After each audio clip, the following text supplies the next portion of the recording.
La semana pasada, una serie de casos generó alerta en Estados Unidos luego de que varias personas fueran afectadas por la bacteria conocida como E. coli.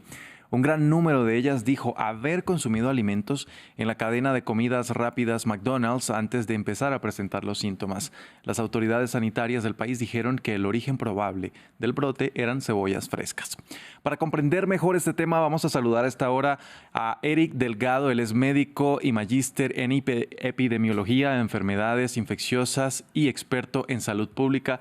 Doctor, bienvenido. Gracias por acompañarnos aquí en Directo América.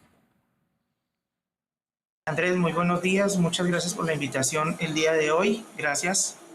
Primero, para comprender, queremos preguntarle qué es el coli y qué puede hacerle a nuestro cuerpo. Bueno, normalmente es una bacteria que pertenece al grupo de las enterobacterias.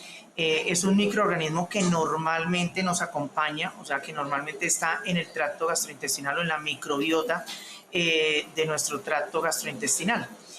Sin embargo, en este contexto específico, lo que encontramos principalmente fue un microorganismo que está asociado a la microbiota de nuestro cuerpo y que, según el análisis que realizó tanto el Centro de Control de Enfermedades Infecciosas y la FDA, encontraron específicamente que este microorganismo estaba o se encontraba específicamente en un tipo de cebollas que se asocia a un tipo de hamburguesas específicamente en esta cadena.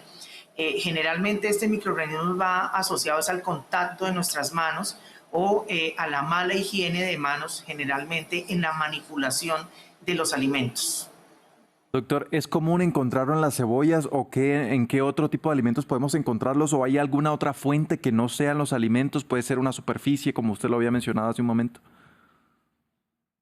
Sí, sí, claro. Normalmente, digamos que está o puede estar asociada a alimentos. A estos alimentos puede estar implicado en brotes, generalmente en verduras, en frutas, pero no solamente en esto, sino en otro tipo de alimentos, en carnes, en pollo, puede estar también este microorganismo. Normalmente cuando las personas no se higienizan adecuadamente las manos, esta bacteria queda en la superficie de nuestras manos y puede transmitirse, por ejemplo, a los teléfonos celulares, puede estar de manera permanente en todas las superficies en nuestra casa. Y por esto es muy, muy, muy importante que practiquemos la higiene de manos antes, después de consumir los alimentos, después de consumir los alimentos y obviamente cuando manipulamos alimentos en la cocina. Y no solamente esto, sino que no solamente va amarrado al hecho de que higienicemos nuestras manos, sino que las superficies se higienicen adecuadamente, se traten adecuadamente y las verduras y frutas también las lavemos adecuadamente y hagamos métodos de cocción adecuados con este tipo de alimentos que potencialmente pueden ser transmisores no solamente de coli, sino por ejemplo de amibas de vida libre, que también pueden dar cuadros de disentería o gastroenteritis severa, como lo vimos en esta brote que se tuvo, más de 90 casos, más de 27 personas Sí. hospitalizadas y específicamente asociadas a un tipo de brote que se llama por fuente común.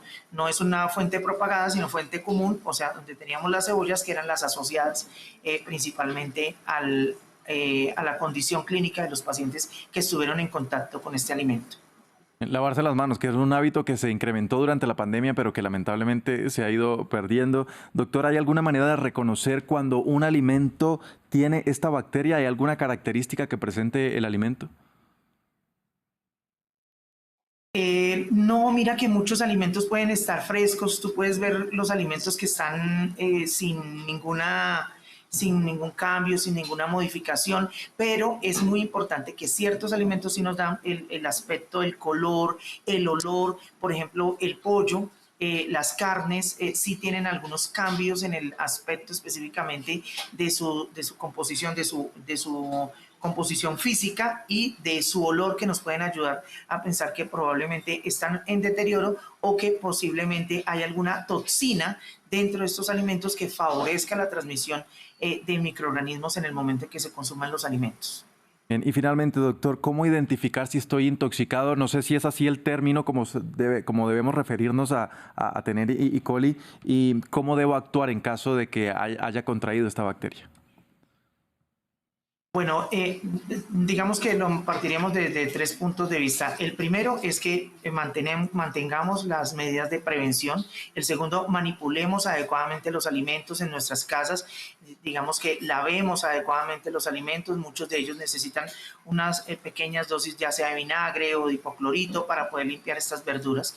Lo segundo es que cuando estemos expuestos ante un alimento que potencialmente esté contaminado, generalmente vamos a tener fiebre, malestar general, náuseas, vómito y dolor abdominal, y esto inmediatamente genera que llevemos la persona o el paciente a un servicio de urgencias inmediatamente. Y lo tercero es de que frente a digamos, este tipo de condiciones, pues no esperemos en nuestra casa, no nos manejemos médicamente con remedios caseros, porque potencialmente esto puede traer complicaciones severas, llevando hasta complicaciones que nos lleven a cuidado intensivo, o en este caso, por ejemplo, en este brote que se presentó un fallecimiento de uno de los casos en Colorado.